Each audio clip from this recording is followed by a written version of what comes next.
Hello my dear students, let's welcome to my YouTube channel study with CBSE by Narayan sir. जैसे कि तुम लोग का आज साइंस का पेपर गया था, जो कि मैंने जब देखा तो साइंस का मतलब काफ़ी मतलब इजी था। और मोस्ट ऑफ द क्वेश्चंस जो मैंने जो प्रैक्टिस किया था, जो सेट तुम्हारा 3 सेट अपलोड किया था, उसमें से कुछ डायरेक्टली तो कुछ मतलब सेम एग्जैक्टली कुछ लगभग सेम ही आया था, उसका मॉडिफाइड क्वेश्चन आया था। सो आई होप सबका एग्ज़ाम अच्छा गया होगा।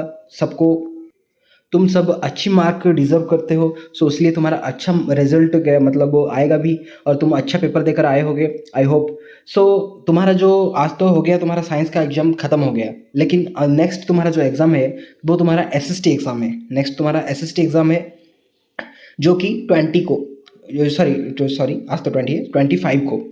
कब है? 25 को। मैं ऑलरेडी तुम्हारा सेट जो 1 था, मैं ऑलरेडी मेरे चैनल पे अपलोड कर चुका हूँ। अगर अभी तक नहीं दिखे हो तो जाकर जरूर पहले सेट 1 को भी देख लो। आज मैं तुम्हारा सेट 2 लेकर, जो कि मतलब एग्जाम से पहले मैंने मतलब उस एग्जाम के पहले सेट 1 लगा दिया था, वो तुम्हारा ये आज है तुम्हारा सेट 2, जो कि तुम्हारा बोर्ड एग्जाम के लिए काफ़ी सेम टू सेम क्वेश्चन होने वाला है, और काफ़ी लगभग सेम ही होने वाला है। क्योंकि ना ये तुम्हारा प्रैक्टिस सेट है, तो बोर्ड से पहले तुमको ये सब प्रैक्टिस सेट देना चाहिए। अगर नहीं दोगे तो that means you have to face some problems in your exam hall. So at first you need to practice some of your practice set. Okay, so मैंने सेट 1 अपलोड कर चुका हूँ। अगर नहीं दिखे तो डिस्क्रिप्शन बॉक्स में मैं लिंक दे दिया हूँ, जाकर जरूर देख लीजिए।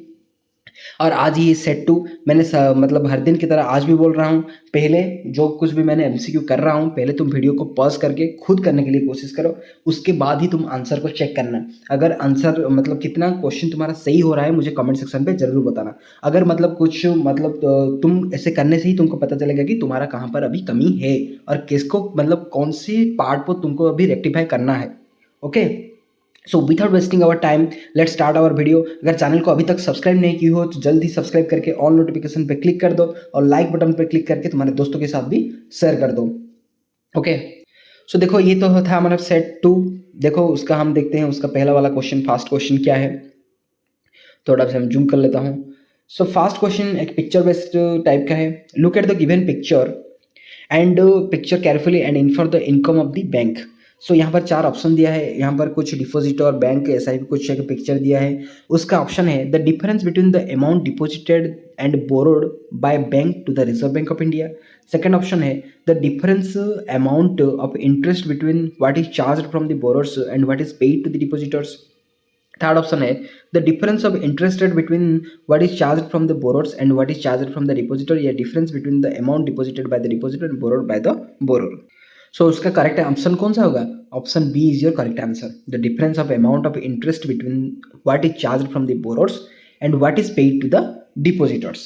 ओके, नेक्स्ट हमारा क्वेश्चन, सेकंड वाला क्वेश्चन, ये विजुअल इम्पेयर्ड कैंडिडेट के लिए है जो डायरेक्ट लगाएंगे।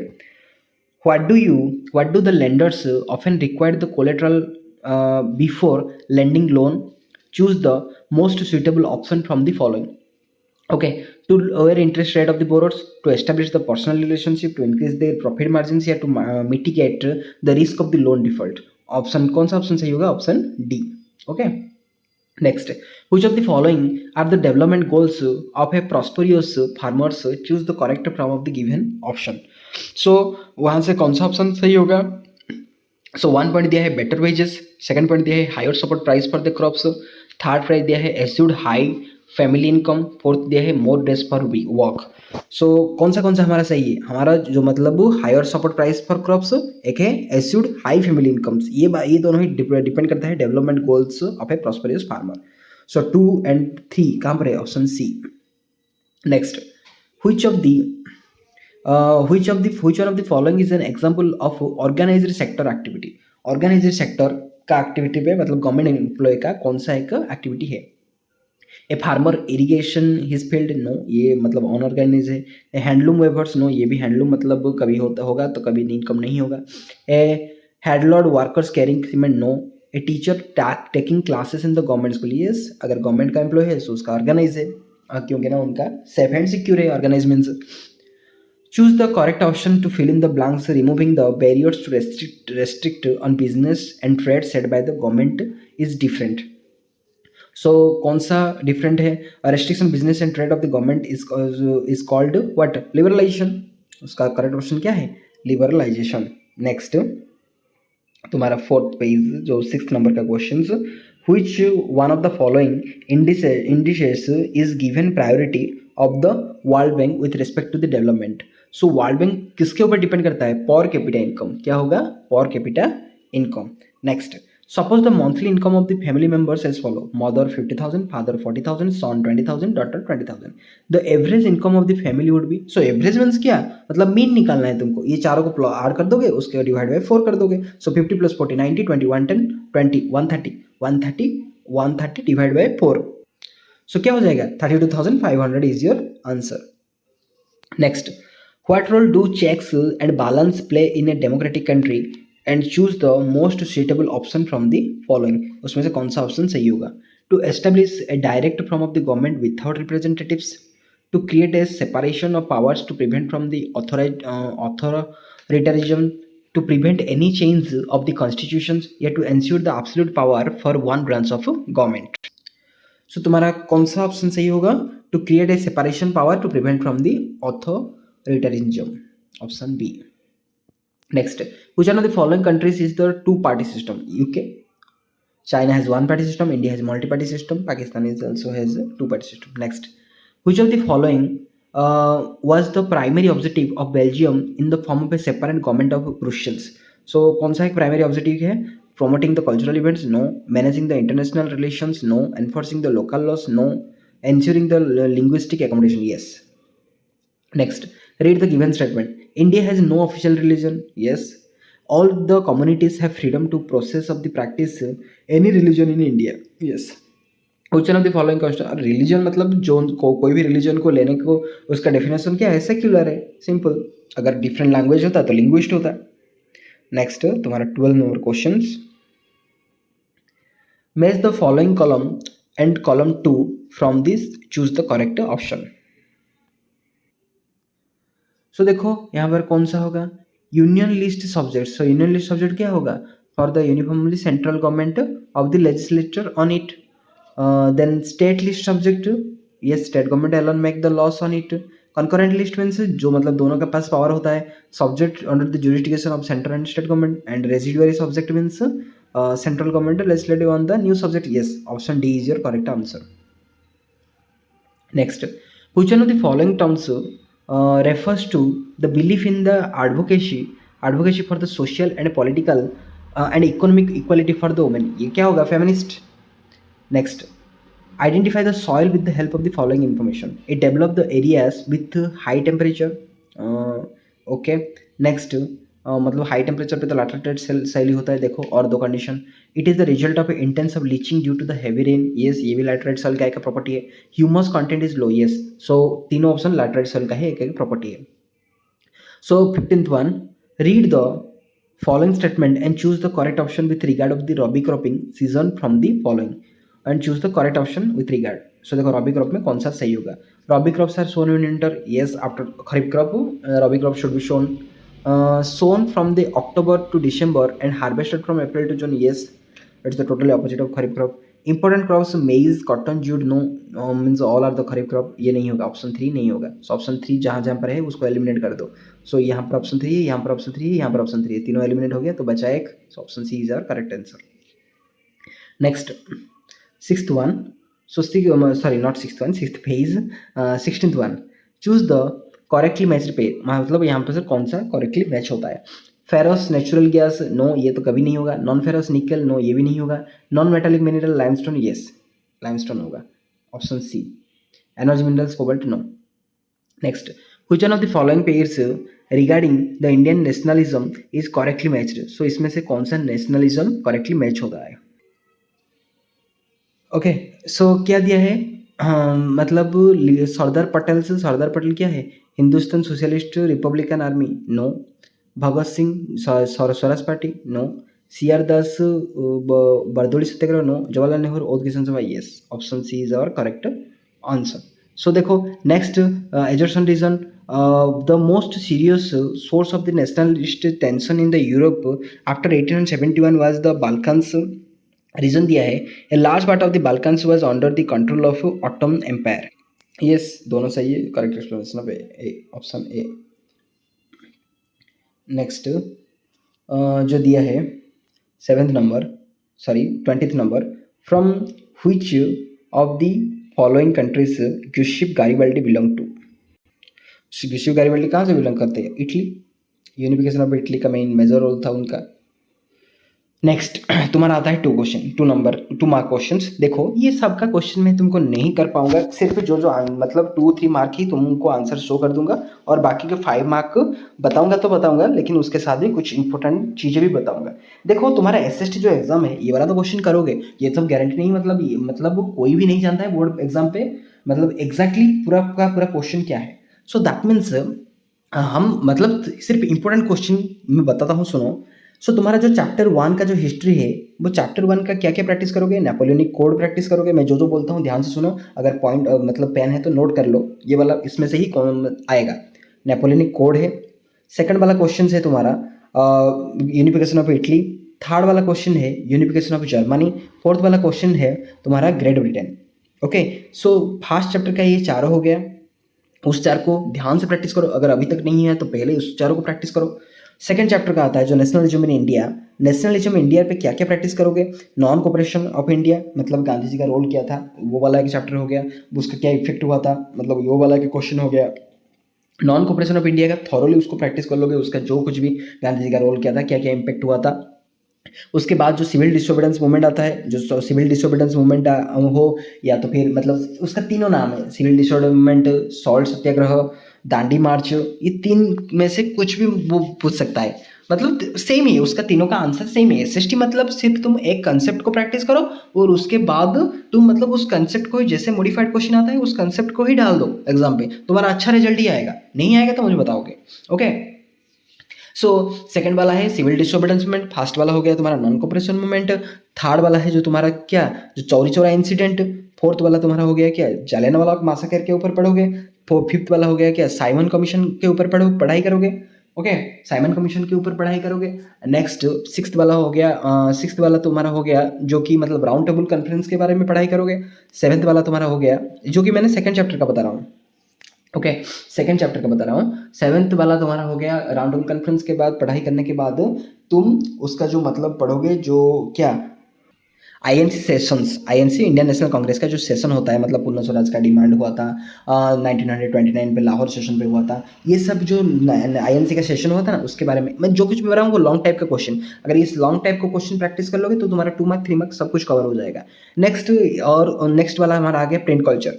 प्रिंट कल्चर पे क्या क्या प्रैक्टिस करोगे? प्रिंट कल्चर पे मतलब पहले जो चाइना का इन्वेंशन प्रिंट कल्चर के बारे में, जो कुछ भी मतलब चाइना का क्या रोल था, जो फास्ट वो किए थे ना गुटेनबर्ग, उसके बारे में पढ़ाई करोगे। मतलब इंडिया पे कब आया था, मतलब इंडिया के मतलब प्रिंट कल्चर इन इंडिया, इसको एक मतलब एक टॉपिक बता दे रहा हूँ, उसके बारे में तुम पढ़ाई करोगे, प्रॉपरली प्रैक्टिस करोगे। इंडिया, जो नेक्स्ट आ गया तुम्हारा वुमेन का रोल क्या क्या था प्रिंट कल्चर पे, और जो मतलब इसका फ्रेंच पे इम्पेक्ट किया हुआ था, print culture impact in the French. Then जो डिफरेंट कंट्री है ब्रिटेन के ऊपर, और जो डिफरेंट डिफरेंट कंट्री है वो सब कंट्री का प्रिंट कल्चर का क्या इफेक्ट हुआ था, इम्पेक्ट क्या था, उस वालों को प्रैक्टिस करोगे। ओके, सो ये था तुम्हारा हिस्ट्री।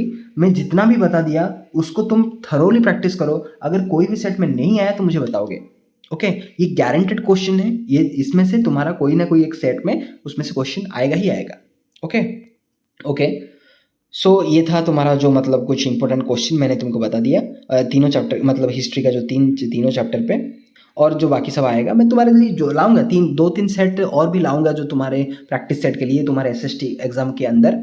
सो देखो आज तो मैंने मतलब कब से मैंने सेट 1 अपलोड कर लिया था, आज मैंने सेट 2 अपलोड कर रहा हूँ, उसके बाद सेट 3 सेट 4 भी लाऊंगा। Okay, next, suggest any 2 measures for the conservation of forest, और पे दिया है suggest any 2 measures of the conservation of wild life, मतलब फॉरेस्ट को कैसे कंजर्व करेंगे, वाइल्ड लाइफ को कैसे कंजर्व करेंगे, ये नॉर्मल मतलब डायरेक्ट क्वेश्चन है, कोई दिक्कत नहीं है, इजीली तुम फाइंड आउट करके कर पाओगे, जो मतलब थोड़ा सा टिपिकल होगा मैं तुम्हारे लिए कर लूंगा। हाँ, एक और बात मैंने भूल गया था, जो कि सिल्क रूट के बारे में, जो प्रिंट कल्चर पे है सिल्क रूट के बारे में, उसको मतलब प्रैक्टिस करके ही जाओगे एग्जाम पे।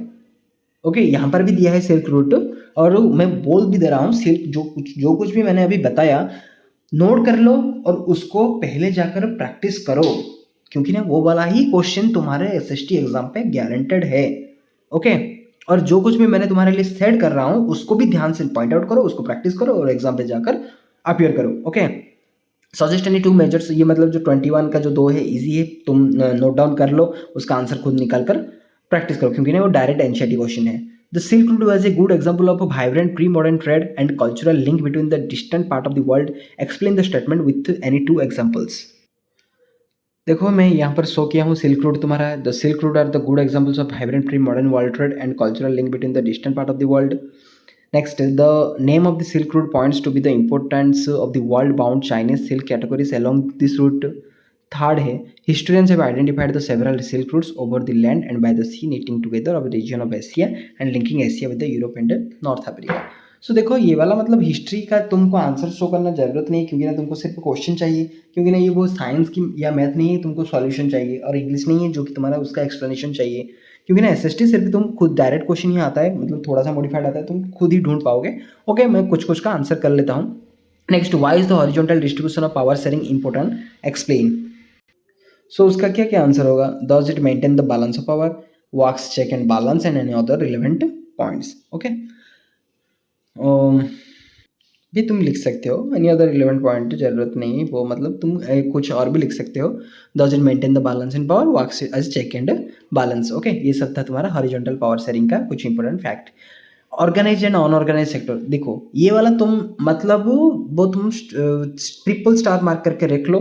Organise, unorganise sector, primary sector, secondary sector, tertiary sector, ये वाला मतलब जो मतलब और है ये वाला जो क्वेश्चन होता है ना, मतलब हर साल आता है। सो ऑर्गेनाइज अनऑर्गेनाइज सेक्टर को बस ट्रिपल स्टार मार्क करके रख लो, ये वाला आएगा ही आएगा।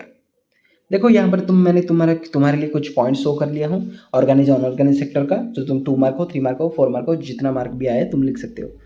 एम्प्लॉयर्स 4 मार्क नहीं आता है, 4 मार्क सिर्फ कैश बेसिस पे आता है। Employers are the regular and secure and employers are not a regular and secure, मतलब वो गवर्नमेंट एम्प्लॉय, वो प्राइवेट एम्प्लॉय है। They are the registered of the government rules of the regulation, Factory Act, Minimum Wages Act, PF, Gratitude, gratuity, and the strictly do not follow the government rules of the regulation, क्योंकि ना वो private है। Working hours are the fixed of the paid of the extra works, working hours are not fixed, मतलब private पे कभी भी कितना भी टाइम बुक मतलब हमको काम करवा सकते हैं। Thus it got the several benefits from the employer, example medical benefit, paid leaves, gratuity, provident funds, etc. and paid the leaves of the other benefits of the not provided. Okay, ये वाला तुम्हारा organise and unorganised sector पे differentiate. Next वाला है describe any 3 causes that held the non cooperation movement. देखो मैंने तुमको बताया था, यहाँ पर भी आया है non cooperation movement, civil disobedience उसका और पे है।